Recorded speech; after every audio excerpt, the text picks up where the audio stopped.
Based on the results of that screening, certain physical attendees may be denied entry.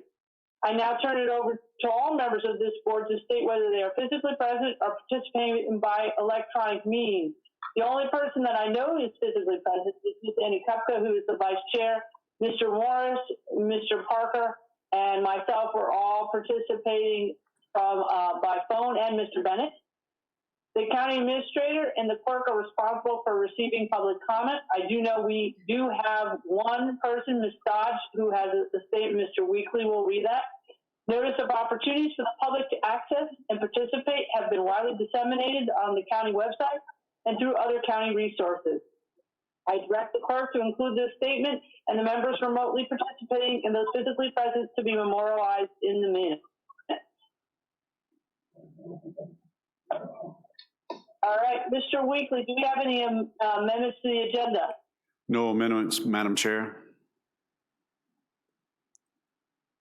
All right, thank you. At this time, we'll be taking public comment. Comments will be limited to 3 minutes per person in order to afford everyone an opportunity to speak. If comments relate to a specific public hearing item, we ask that you offer those comments at the time of the public hearing. Does anyone like to speak that is currently online, except for Ms. Dodge, who we will read her statement? Nobody online, Madam Chair. All right. All right, Mr. Weekly, would you like to please read Ms. Dodge's email she sent? Yes, Madam Chair, and just for clarity, there was a revision Ms. Dodge sent later this evening, so I do have that version in front of me tonight. It's titled Affordable Water and Sewage Service. The author is Ms. Kim Dodge, who's also a citizen appointee for the Budget Committee. Her public comment for record is the accounting firm gives recommendations and advice to the Service Authority Budget Committee to make the accounting statements look financially well on paper. It is great to listen to the accounting firm's advice. It is wise to listen to the accounting firm's recommendations, but the Service Authority Board also must consider the customers and their financial burden when making their final decisions with the budget. I am looking from the customer's point of view financially. Private industry must produce a quality product, but at an affordable cost to the customer. The financial burden is too great for the Service Authority customers who have already taken on the across-the-board 10% increase last year. The customers are faced with a 4% increase this year, 4% increase in 2021, 4% increase in 2022, and 3% increase in 2023 equals a 25% increase in financial burden to each household in 5 years. This is not financially acceptable. I suggest, as a citizen advisor to the Service Authority, to rework these increases to zero when planning the yearly budgets. The Service Authority must provide clean, safe water, and the Service Authority must provide sewage waste treatments, but all at an affordable cost to the customers. It is too much of a financial burden on each household with these across-the-board increases. The past citizen advisors only paid the water parts of the bills. I am a customer that pays all parts of water and sewage. The plan by the accounting firm is not providing a quality product at an affordable price to the customers. I am not suggesting that water-only customers pay for sewage as well, as some customers think this is what I am suggesting. I am suggesting that these across-the-board increases each year on everyone is not acceptable and too much of a financial burden on the customers. Sincerely, Kim Dodge, 6150 McCarthy Drive, King George, Virginia, 22485. Thank you, Mr. Weekly. Has anybody else received any correspondence? No, ma'am, there's no. Sorry. All right, thank you. Next up, do we have acceptance of the consent agenda? Do I have a motion? I move to accept. We need a Second. motion first. Yeah, Mr. Bennett moved and I second. All right, thank you. Any discussion? All right, all in favor? Aye. Any nays? Chair votes aye, motion carries. Thank you. Report from the county attorney, no report, correct? Mr. Weekly? That is correct, no report. All right, thank you. Presentation and reports, budget presentation and discussion. Mr. Weekly. Thank you, Madam Chair. Mr. Dines is getting ready to bring that up. If there's a way, sir, to zoom in so that may be more for those who can see online and also in person. So, Madam Chair, as Mr. Dines brings that up in format, last we met, we forego the meeting on the 25th. The idea or the directive from the Board of Directors was for me to go back through the budget, make any cuts that I saw that were available to cut, and come back to this board with a revised budget. That is what I have presented before you tonight. This is for discussion purposes. I'll get to the recommendations later in our budget discussions in my outline. I kept the same format as last time, so I can accurately and transparently show any line item changes in the two budgets that you have before you, which we combined from 4 budget categories last year to 2 budget categories this year, that being sewer and water. So your first part of the narrative, we will cover expenditure updates. The second page of that narrative has some revenue discussions, some considerations, some key points, and ultimately I will have a recommendation at the end. Your third page in the handout is the budget summary, which reflects your expenditures for each of those budget departments, plus debt transfers, and then you'll see the total of all those combined. The last is the revenue budget estimates, which provide the delta between total anticipated revenues and total anticipated expenditures. So I'd like to start off, if I may, with the expenditure updates under the sewer line items. I will refer to you as I'm going through these adjustments to utilize your third page in your budget packet that is labeled budget summary. And again, you will see the column headings up top that say water department, sewer department, debt service transfers, and total preliminary budget. So first up, under expenditures for sewer line item 3140, I went back through and reduced the original engineering services that we had listed. I felt that was an area I could look to reduce. Since some projects may be placed on hold, we did leave some funding there in case there's some further engineering costs associated with ongoing projects. I know Perkins is one of those that's undetermined at this time. So we left some funding in there because we're not sure headed into this budget cycle if any additional engineering dollars will be needed. But that was a reduction of $9,375 in that category. Next line item is 3311 in the sewer department. We decreased the vehicle maintenance by $5,000. The thought was after we went back and reviewed and looking at some of our lease vehicles, we made that decrease because we were going to be upgrading some of our lease vehicles this year. And I'll talk about that in the lease portion next. But that was dropped on the sewer side. You will also see that reflected on the water side as well when we get to that line item. There was originally an increase from last year. So again, from the original proposed first version of the budget, we have reduced that $5,000.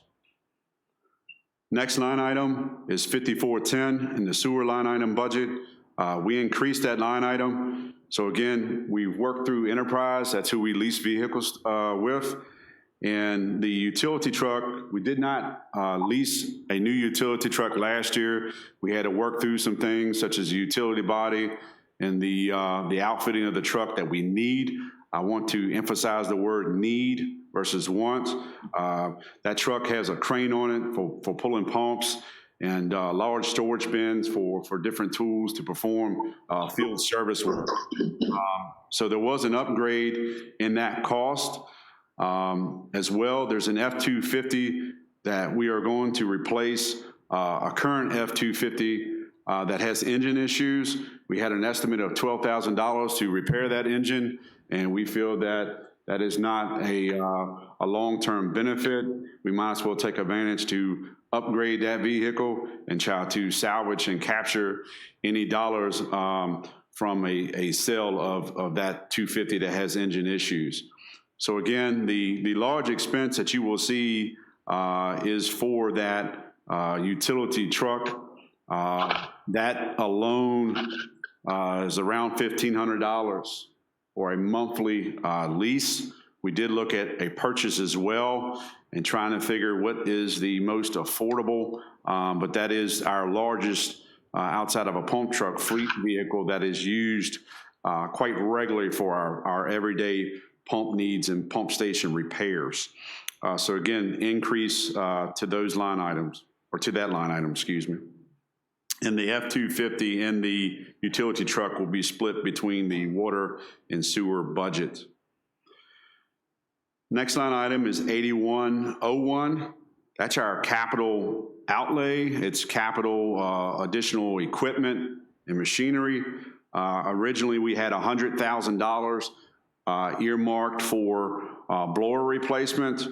We've gone back and looked at an alternate design specification. Originally, we were looking at some direct drive blowers. We're now actually looking to change that design, which should lower that cost. So we did not zero that out. Initially, I thought I was going to zero out all capital, but we reduced that line item by $30,000. So instead of $100,000, it is now at $70,000, and that is the estimated cost for procuring 2 blowers. So those are the changes I have on the sewer budget. Are there any questions from the board before I move on to water? Any questions? No. All right, continue on, Mr. Weekly. All right, thank you very much. Next is the water line item changes, starting with, and again, use your budget expenditure summary and look under the heading Water Department, and the account numbers that I'm reading are listed to the left. Line item 3311, again, this is vehicle maintenance. So I mentioned that in the sewer. We also reduced that by $5,000 from the original proposed budget for vehicle maintenance, since again, we anticipate upgrading some of the leased vehicles. Next line item is 5410. This is leased vehicle as well. There was an increase there. The superintendent does not currently have a vehicle. We've tried to utilize some very, very, very used, we have a couple of cars that need to be replaced, and the individual has been driving a personal vehicle. I told him that is unacceptable. We can at least provide a work vehicle for the superintendent and or other office uses. So that is a new line item for this year. That line item, that vehicle, we looked at 3. We took the lowest, which is a Jeep Compass. So it's a smaller SUV. We're not looking to go something extravagant or larger size. That monthly lease would be $435.70. And again, that won't be a split cost. We just chose to plug all that in water, but that is an increase. The other item in that to mention is the F-250 split. So again, you heard me mention that in the sewer, we will have that split cost of that F-250 in the water department budget as well. We anticipate that split cost, I meant to share this in the sewer column, but the monthly cost is $621, and that's for the F-250, and that will be split between water and sewer. So each of those budget line items under 5410 for that vehicle would be $310.50. Next, I have line item 6007. Those were our repair and maintenance supplies. Originally, I had $16,000 programmed for some insertion valves. We thought there were areas that if we currently didn't have isolation valves, maybe we can go ahead and identify and install at least 2 of those. We removed that. We will revisit that at a later time. We were just looking to isolate shorter runs of pipe to minimize potential areas that have longer runs of pipe.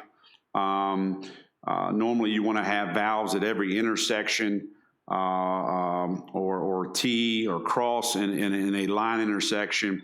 There are some areas you may have to, such as Presidential Lakes for one. I think there are larger areas that when you have a leak, you'll have to shut down. So we feel we just have to revisit that.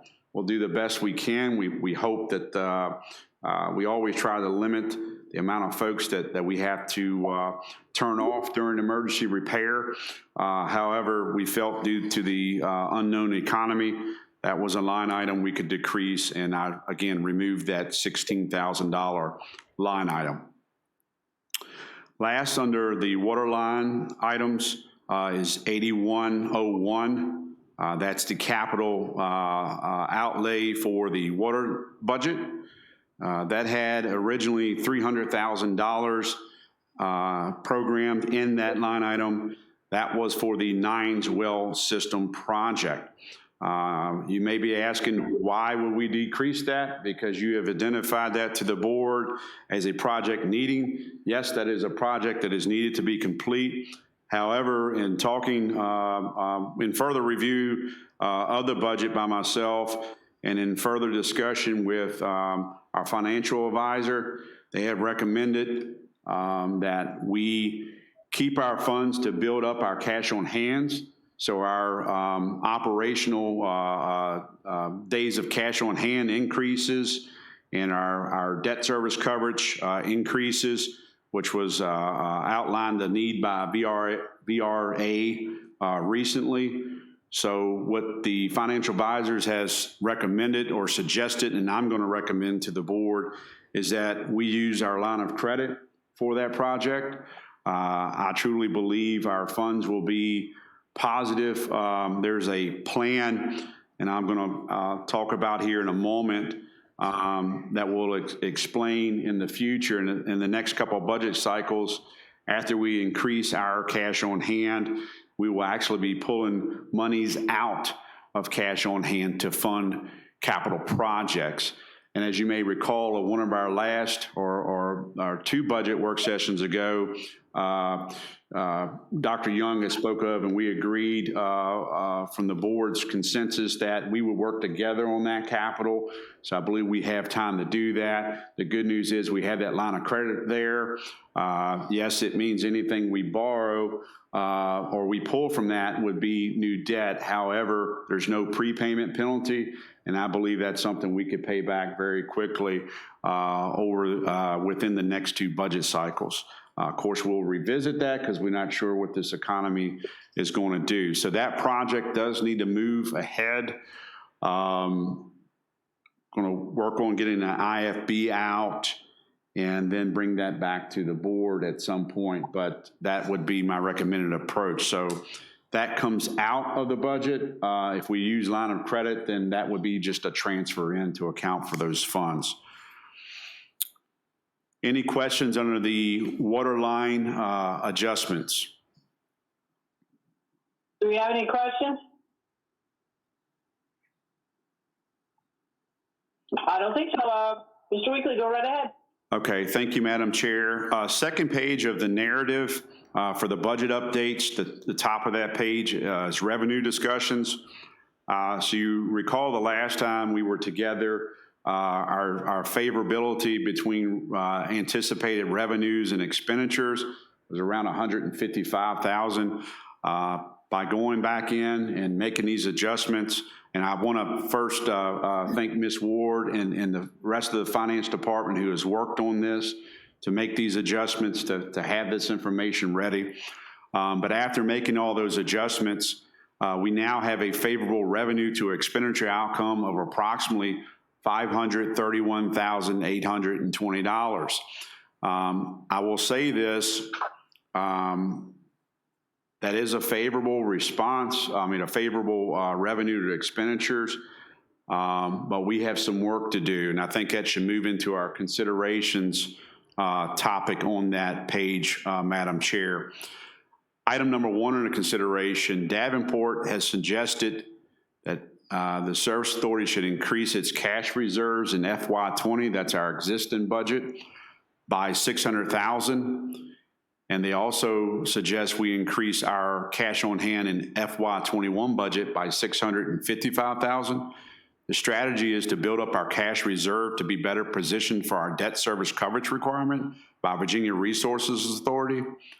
The debt service coverage is approximately 1.15 that's recommended. The recommendations listed by, or suggestions by Davenport would put us around a 1.4 debt coverage, which provides more financial stability, excuse me. So the recommendation would be to place in revenue favorable surplus into the cash reserves. If you recall, those cash reserves dropped about $200,000 last year. VRA, and you can check your email later on, I sent out today just to, I believe I sent it out earlier, but I wanted to go ahead and bring it back to the forefront. These are more obligations that were committed to by the board of directors, but also any of our debt restructuring or line of credit was, I'm just going to use a loose term, signed off or co-signed by the county. So it's not only important that we run our business fiduciarily, but also to honor commitments to VRA, honor commitments to the county as well with those financial decisions. So the debt service coverage that was recommended for the cash on hand increase that was recommended for FY21 was $655,000 by Davenport. You can see that if you all would move towards the direction of using the $531,820 to increase our FY20 cash on hand, that's less. However, it would still keep us above the 1.15 debt coverage. So these cuts would keep us in good standing with VRA in our obligations. Item 2, Davenport suggested instead of cash funding, I just mentioned this, the Nines Well system, we should utilize funds from the line of credit. So those are the considerations. I will tell you, I agree with those. The presentation that Mr. Rose gave to the board of directors when we had our budget meeting over at the sheriff's office, if you recall, was to look at possibly revising our financial policies. We currently have about 100 days of cash on hand of roughly, they were estimating 2.5 of availability. We actually have 3 million there, but you don't want to, draw it down to nothing. They recommend that going up, at least I believe around 3.4 or closer to 4 million. This suggestion would put us over 200 days cash on hand. And I know that's something that we're a little different. We're enterprise, but I know that's a policy as well. Counties that they try to maintain a certain level because even if FEMA is coming to assist you, it takes a while. So any dollars you have to spend in emergency situations is coming from your cash on hands.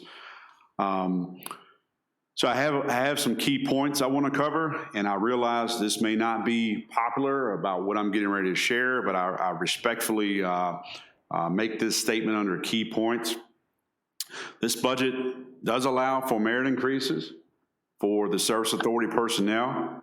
That total, I know I was asked by one board of director, what is that total impact to the budget with benefits and salary increases? That total is $24,864. The way merit increases have worked, at least I can speak only for last year because this is my second time with the budget here. I asked department heads to give me their evaluations in January, and those evaluations are based on the prior calendar year.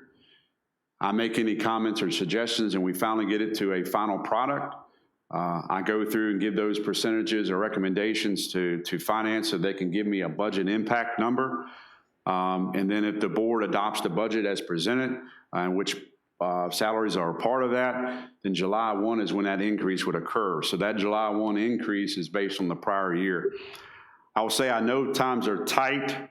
I talked to the board, at our last workshop about the importance of maintaining our people who many have a license, which means we have to compete just like I know sheriff and EMS and other departments. Unfortunately, you get into a competition with other localities. We did change a part-time to a full-time, so some of those monies were rolled into to help. We also lost a maintenance position that was just sitting vacant that we decided not needed to in order to make this happen. That will not hurt our operations, but it will make this possible. But I want to point out this.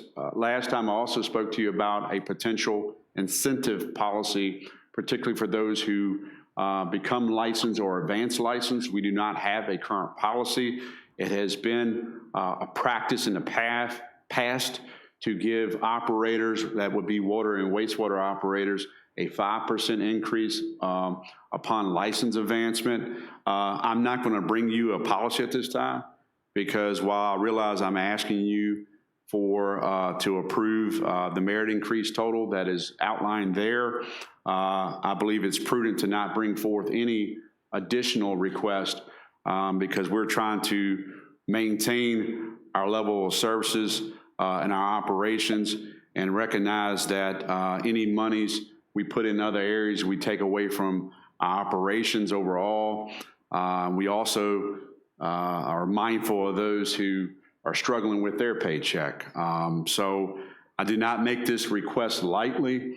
I think it is giving folks increases. A lot of these folks in this number are those who have just obtained their first license, their Class 4 licensures in their field. And I think that warrants an increase as well as those who have performed well in 2019. So again, I know that's will be a touchy consideration, and I can respect that. But I'm a firm believer to speak in areas that I agree or feel wholeheartedly on, and that's supporting the staff. So again, the incentive policy, I'm not putting forth that at the time. I do think that's a policy that does need to be developed and brought to the board. Even if that's a policy the board adopts, you all would decide when that would be effective. So that policy, if it was brought forth in, late summer, early fall, whatever it was brought forth and approved, the funding would not be enacted for that until the board would approve that funding. There is some funding for operator increases if the board would want to allow in contingency. You're probably dealing with roughly $20,000 or $20,000 to $30,000 there if a policy was enacted for FY21. So those are my key points, and I want to leave you lastly before you have questions. My recommendation, I recommend if the board of directors agrees with the budget suggestions, then I will present the budget at the April 21st Service Authority Board of Directors meeting. And at that meeting, I would request the board of directors to approve to advertise the budget and set a public hearing date. We can work out the whole public hearing. I've talked to Matt today, just trying to figure that out because I know we have suspended that, but there's an opportunity to the public to provide their input. But those are my recommendations. If there are any further adjustments, I would go ahead and make those based on your comments here tonight and share that prior to the next meeting, hopefully to build consensus from that offline channels to bring that to a presentation for the board at the April 21st meeting. So Madam Chair, that's what I have for budget discussions tonight, and I happily await any questions that anyone may have.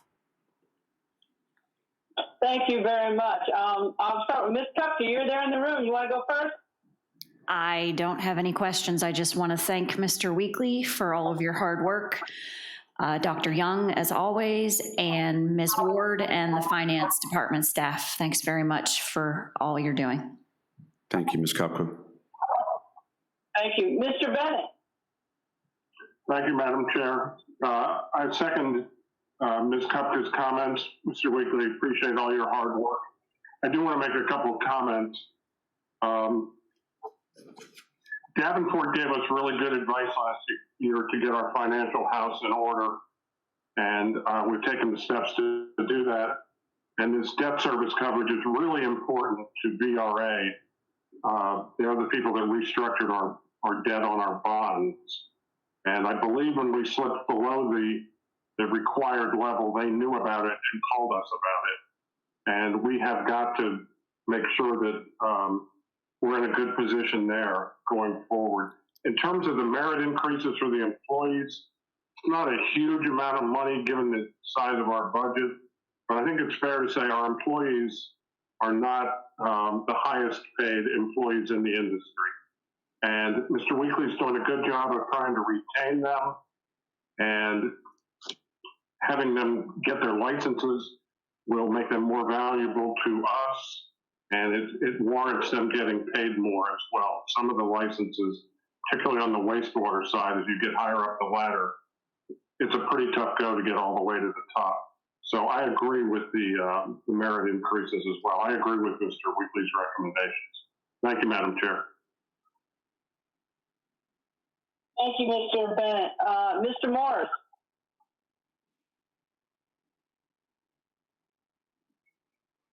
Thank Mr. Weekly for his hard work, and I think all his justifications are very sound, and I agree also with the proposed merit for the folks.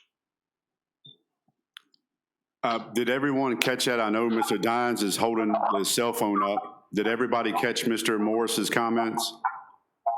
Yes, I did. Okay. I did as well. All right, Mr. Parker?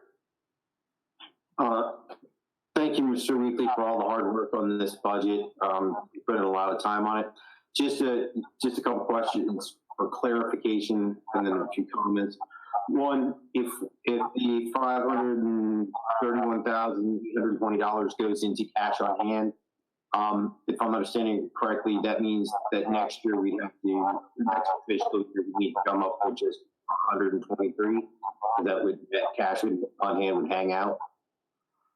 I apologize for asking to repeat. There was some feedback. So I heard about increasing the cash of the 531,820. Can you pick it up from there, sir? I did not catch it all. I'm getting feedback.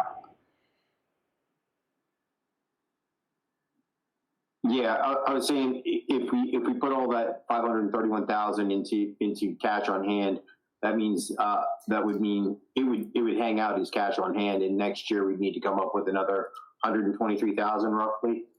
Is that correct? That is correct if we're trying to achieve Davenport's recommendation. I try to strike a balance there to give you what the debt service coverage VRA is requiring, which is the 1.15, versus where Davenport's recommendation would place us, which is about 1.4. And looking at, and I encourage you just later on this week, look at the email I sent today for the attachment that was sent to VRA from Davenport. In that you will see they're trying to build up the cash on hand. Again, that gives us more days of cash on hand, more balance, but it also, it brings that debt service coverage up to like a 1.4. Towards the end of the run in that presentation, you'll see where we get a little closer to the 1.15.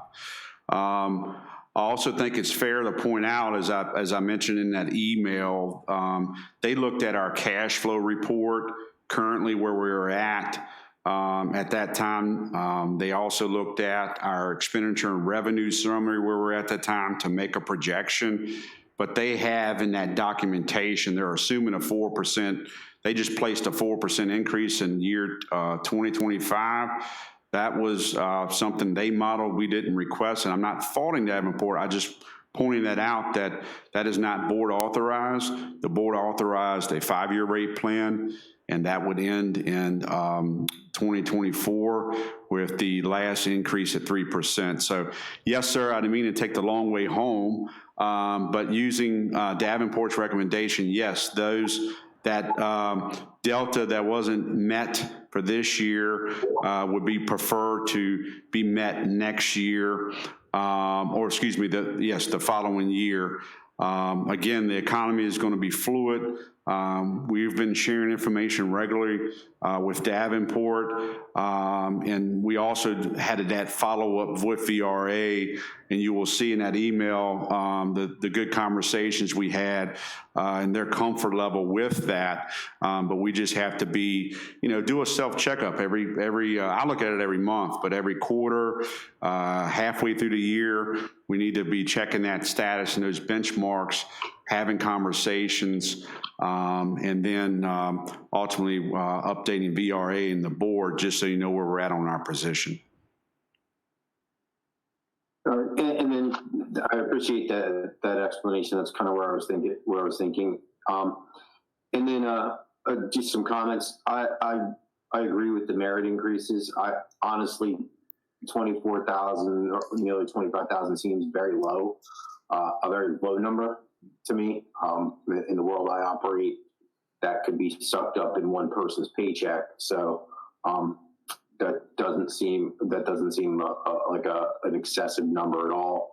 I also look forward to the presentation of a plan for increases based on people getting licensures and whatnot.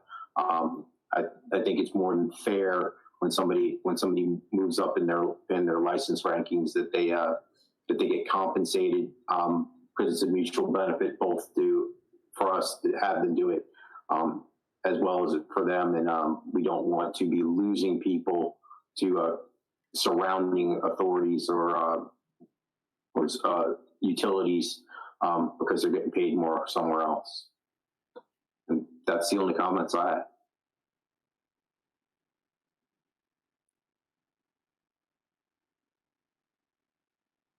I don't know if you heard me there a second. Thank you, Mr. Parker. Do you have any comments, Mr. Lynch? Oh, I do, yeah. I have. Mr. Weekly, I appreciate your work. I'll echo everybody else's appreciation for everything you're doing. Mr. Weekly, on page 2, item number 1, where we talk about increasing the cash reserves in FY20 by 600,000, right? Are we on track to do that? So when this was, when that notice went back to VRA, we were on track. What we're looking at closely right now is the debt service payment. What I'm tracking is that our debt service payment should be complete after February. So we're now in April. So that should leave us a favorability. Of course, we're still monitoring expenditures. We're very close, but that debt service favorability alone was a little over $800,000. So we will look at that. I should be getting a new revenue and expenditure summary next week. And then I will also request an updated cash flow report. Actually, I believe I have the latest, which goes, no, excuse me, that was March, that covers February. So I'll see if I can get an updated cash flow report and then report back to you, because the only answer I have for you, Mr. Lynch, and the rest of the members, is that when the information was submitted to Davenport for review and analyzing, and then in turn that report was sent to VRA. Yes, sir, we were tracking, but I need to get the latest information to make sure we are still on par. And when I have that, I will go ahead and send that information out to the board of directors as well as the citizen member appointees. Okay, good. And the increase in the cash reserves that you project for FY21 of $655,000. Where is that in the budget? I have a hard time. So, good question, sir. I have a So, hard time mapping what you've got written here and what's in the spreadsheets.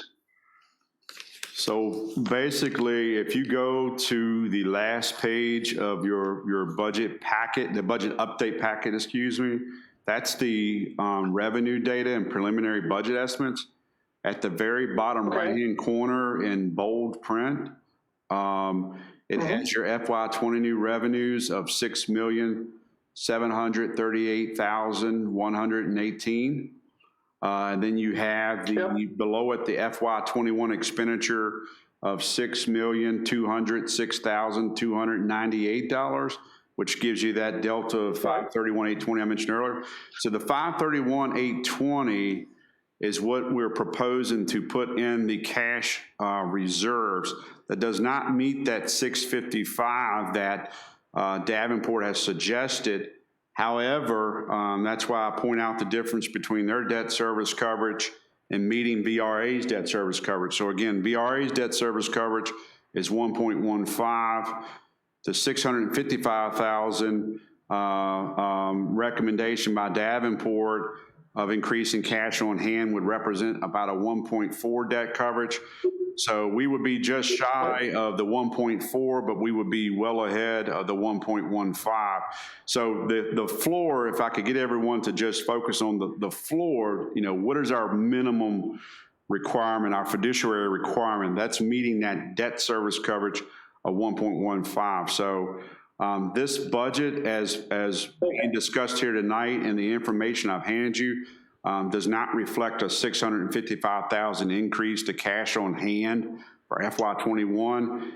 If the board of directors were to approve what you have before you tonight, we would only be increasing cash on hand by that $531,820.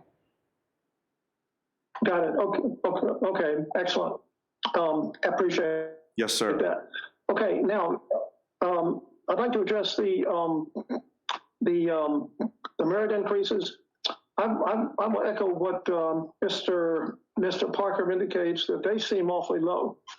And I'd like to ask you, do those increases include an across the board cost of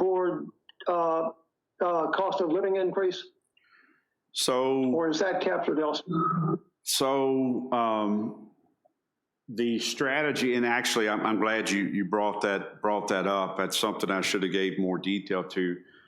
Last year, I did not do a cost of living. We did increments, if I remember correctly. I want to say 1.5. I believe it was 2 and 2.5, somewhere around those percentages. This year, I thought, you know what? And this is based on the scoring of average, above average, and excellent. And I'll chime in on what directors used to tell me that I reported to. To be excellent, you have to save me from a burning building and stop a locomotive. So we do have stellar people, though. But my plan was in that average, above average, and excellent ratings on merit, the percentage increases I was looking to give based on that score range would be 1%, 2%, 3%, and then with the 1% cost of living added to either of those ranges. So whether you landed as an average, we would effectively get 1% merit, 1% COLA. The next above average score range would be a 2% merit and a 1% COLA. And then the excellent would be a 3% merit and a 1% COLA.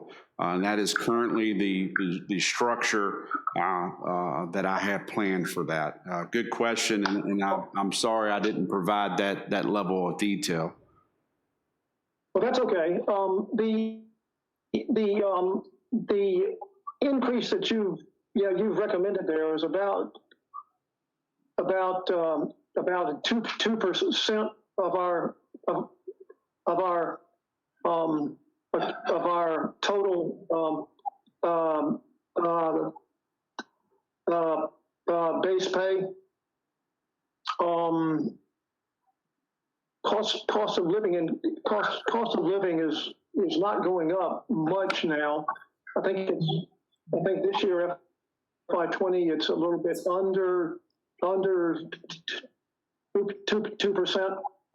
I'm a little concerned that we are not keeping our employees competitive with the jurisdictions around us. And I don't know if you've talked with the board about turnover and or what you're hearing from the ranks. But I sure would like to see if there's any way we can squeeze out a little more generous merit increase, COLA plus merit, whatever you want to call it. I hate to penny ante our employees. Sir, I have so much respect for that. And I apologize. Please continue. I apologize. Mr. Lynch, please continue. I apologize, sir, for interrupting. No, I was all done. I would encourage you to go back and see if there's any way you can squeeze out a little more money for employee salary increases. That's all. All right. Well, Mr. Lynch, I will start off by saying, and also to the rest of the members who have made comments on this matter, I definitely appreciate it. You know, I could save this for a plug in a general manager report, but we're fortunate. We have good employees, especially in today's time. You know, we're trying to maintain continuity of operations and provide a vital service to, you know, we provide service to almost half of the percentage of the population of this county. So I appreciate that. You know, we're trying to do things to, even if it doesn't show up monetarily, you know, we're trying to encourage folks. I can appreciate that comment. What we're trying to do is just, or what I was trying to do, because I'm in charge of putting this together, is to balance giving something with respect to the concerns that ratepayers have, citizens, other workers in other departments or functions around the county who may not be as fortunate. So I struck a balance, and I'll tell you, I've probably, my honesty is probably my worst enemy, but I want it to be transparent as possible about this. I want to let you know that total impact to 24,864, that number is lower because, again, we moved a part-time to a full-time. Some of that went in there, but primarily the offset was losing that full-time position. So that's the delta you're left with to be able to afford those increases. So as far as the licensures to address, I know there are others, but I'm going off the top of my head. I remember Mr. Parker spoke about licensing credentials and pay, as well as you, sir. And the plan would be there. We have some monies programmed into contingency. It's not there for a slush fund. The beautiful part about contingency is that is board approval. Not a dollar gets moved from there unless board approves it. So my thoughts is, sir, we're trying to maintain continuity, maintain operations, and not lay off. There are some folks that have to make the hard decision to lay off. I know I talked to staff, and you know, sharing in their sensitivity of we appreciate you. We're trying to do what we can, but also to ensure you that, we're keeping you whole. We're keeping employment whole. And I think we should just revisit later on in the year. Let's look at our economy. I can certainly come back to the board. That is a board of director decision. But I got to tell you, I put that there. I knew it was, maybe some of the public may not share that same sentiment. I believe in our employees.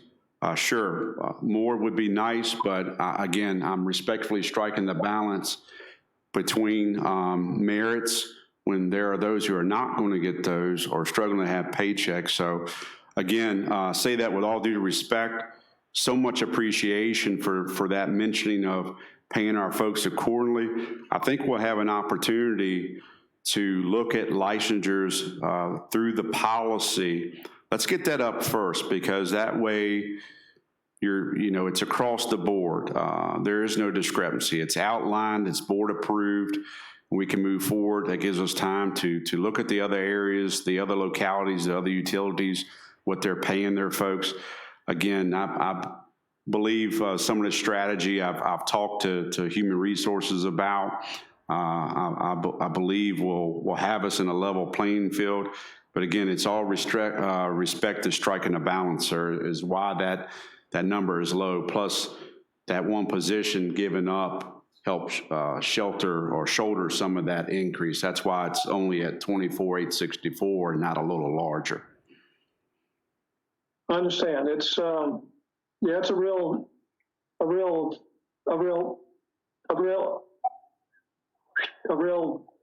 balancing act, and we do ask a lot of you to make everything balanced, Mr. Weekly.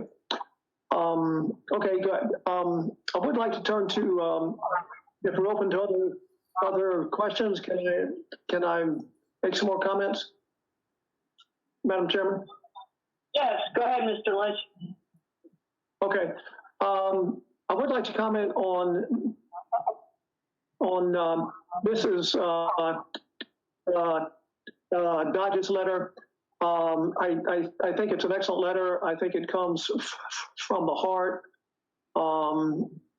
I totally understand where she's coming from. Mr. Weekly, is there any way you can craft a reply to her? I know last year when we were wrestling over the budget, we struggled to look at some items that we had to do this year in FY20 to get ahead of the curve. And the hope was if we bit that bullet this year, that the next few years increases would be much smaller. And I think they were. I think we're talking about a 4% revenue increase. But if we'd gone lower in FY20, those increases in FY21 and the following years, which would be quite a bit higher. Is that what you remember, Mr. Weekly? My memory was, instead of a 4% increase this year, we would be looking at maybe a 6% increase. So everything's a balance. And I think what we're trying to do with the budget increases that we really debated last year till the cows came home was to try and get us out of the hole that we were in. And we had a lot of outstanding complaints from the Department of Environmental Quality that we were trying to clean up. Mr. Weekly has done Herculean work to get us over that hump.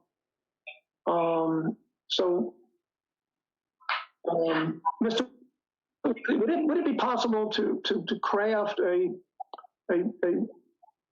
point by point a good reply to Mrs. Dodge's note? I would ask. So, Mr. Lynch, Madam Chairman. I could certainly craft a response. Of course, any directive the board gives or desires on that, I will follow to the T. So if that's the board's desire, I know I've tried to communicate, some of the things, but certainly memorializing wouldn't hurt. If the board is amenable to that, certainly. That takes very little time. And no matter if that was a response for Ms. Dodge, or it would really be a response to the citizens as a whole. It's not a one-person scenario, because all those statements would reflect what we are trying to do and have accomplished in the direction we're trying to go. So, Madam Chair and the rest of board members, if that's your desire, that's an easy thing I could do. Mr. Weekly, I don't mind that, because that would be good. It would answer a lot of questions, because I think too, out in the public, it's not understood that when we did fight and not fight, but really think about all those rate increases, we also did that with the understanding was we promised our people that hold our loans and our debt that we would do that to show that we were fiscally responsible and we're acting like a business, like we've always said we weren't. And you and your staff have done a great job to get us, back on the right road and on the right path. I mean, it's incredible what you've accomplished in that small amount of time. But I mean, what is the general feeling consensus that we craft something that could be just to not just to Ms. Dodge, but to the public that has those questions? I think it's a great idea, because I don't think it's been well documented why things were done, at least in the public realm. It's not well understood. Mr. Bennett? I have no problem doing it at all. Okay. Ms. Kupka? I agree. All right. Mr. Weekly, I know you'll craft a great letter. Yes, ma'am. All right. And maybe if y'all agree, we maybe could put it on our website too, so people can see it. All right, let me just be clear, because I heard a couple of things there. I can definitely speak to where we've fundings and improvements we made last year and that we have currently worked through this year.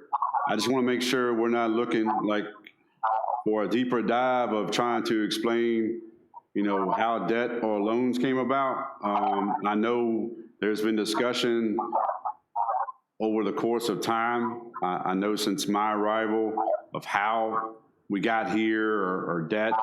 I don't really have a timeline of that. If that's something the board's looking for, okay, just please clarify that. But what I was looking to craft in this response, so I'm just asking for clarity, I don't mean to be elementary about it, is to respond with what we've done with fundings last year, which was the first year, or what we're working on of the rate increase, what we've accomplished, the proposed, or not proposed, the adopted, as Mr. Bennett would put it.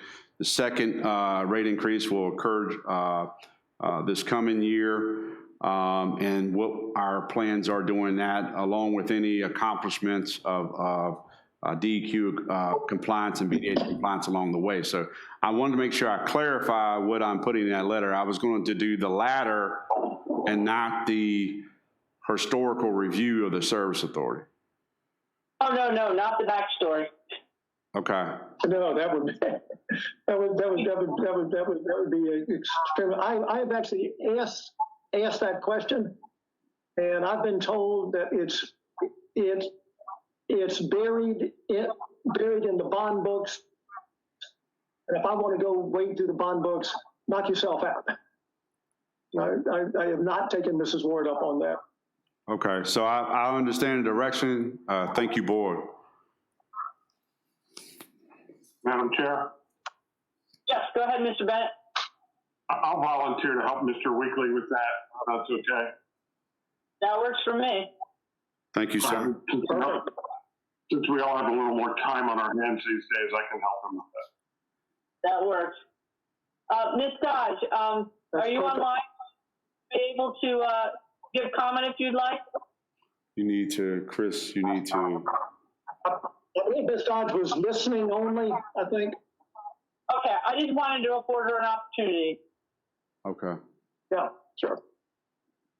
Okay, well, if we have no other discussion, Well, I will. Madam Chair, if I may, so what I heard here tonight, does the board feel comfortable with the changes made? Because if there's no other changes, I'm going to craft this up to a budget presentation for our April 21st meeting. So is it my understanding that what I heard here tonight, the board of directors is okay to what they heard here tonight? Yes, that's what I would say. Does everybody agree with that? Okay. Yes. Okay, that's the direction we'll go. And then I'll have some dates available. We'll be discussing on far as public advertising for an action item at the next meeting, asking for your approval to advertise. So that will be forthcoming. Okay, do we have any action items? No, ma'am. Any discussion items? No, ma'am. All right, and before the general manager's report, I missed something at the earlier part of the meeting, and I just wanted to afford everybody a chance to make a board comment if they'd like. Ms. Kupka, would you like to give any board comment? No report. Thank you. Thank you. Mr. Bennett? No report, Madam Chairman. Thank you. Mr. Morris? Mr. Moore, sir, does he have a report? All right, thank you. Mr. Morris, would you like to give any board report or comment? All right, Mr. Parker? No report. All right. My report is thank you, Mr. Weekly, and your staff for everything you do. That's all. That's all. Now it's on for your general manager's report. Thank you, Madam Chair. So I don't have a prepared, that doesn't need to be up, Chris. That's just from the last one. So basically, I just want to give you some updates. I've been trying to keep you all informed of steps that the Service Authority has taken via the COVID-19. And I regularly, too, want to thank all the different agencies, first responders in the county.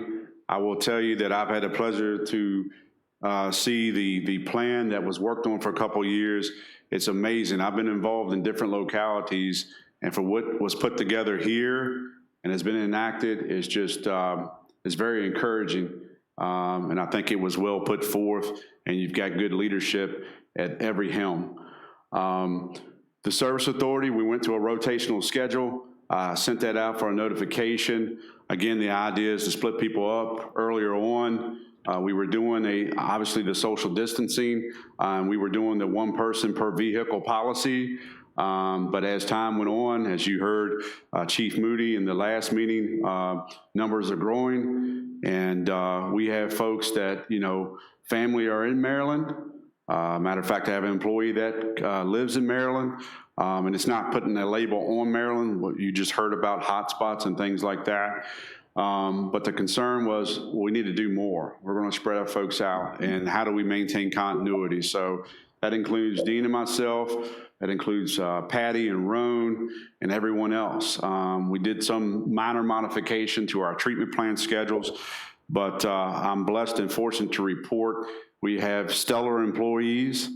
And we have folks that come to work every day. They work their schedule. Work is still being performed, and we're able to be there for the customers.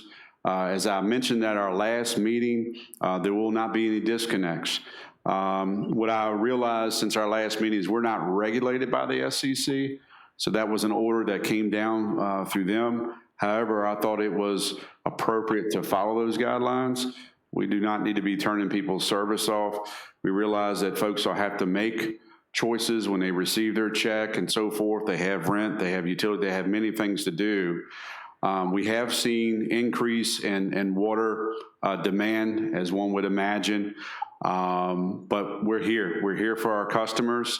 If they have concerns, heck, I'll even offer up if they need to call and just get something off their mind. Sometimes, you just need to be that for them. But kudos to the Service Authority staff. for just stepping up every day, even in this crazy time, for understanding that the budget is a process. And there is a human behind it, and there's a human that has a heart when you go through that process. But I truly think they've done a phenomenal job. And if that wasn't enough, we threw muni billing in there in the mix, our new utility billing. I want to take this time to thank county staff. There's been multiple departments along with our agency working together along with them and muni billing to make that go live possible. I encourage you, if you have any feedback from your constituents, please share it. Positive or negative feedback, we want to know. That's the only way you can correct or champion that things are going well. So far, we believe it's going well. And again, that was something to look to see if we can improve on the revenue standards, and maybe that'll help us have an even better FY21. So while that wasn't a formal written report, I thought it would be appropriate to give you some operational information based on the COVID-19 response. And again, we stand ready to serve our customers each and every day. And Madam Chair, that's all I have. I appreciate that. Thank you very much. Do we have a motion to adjourn? Motion to adjourn.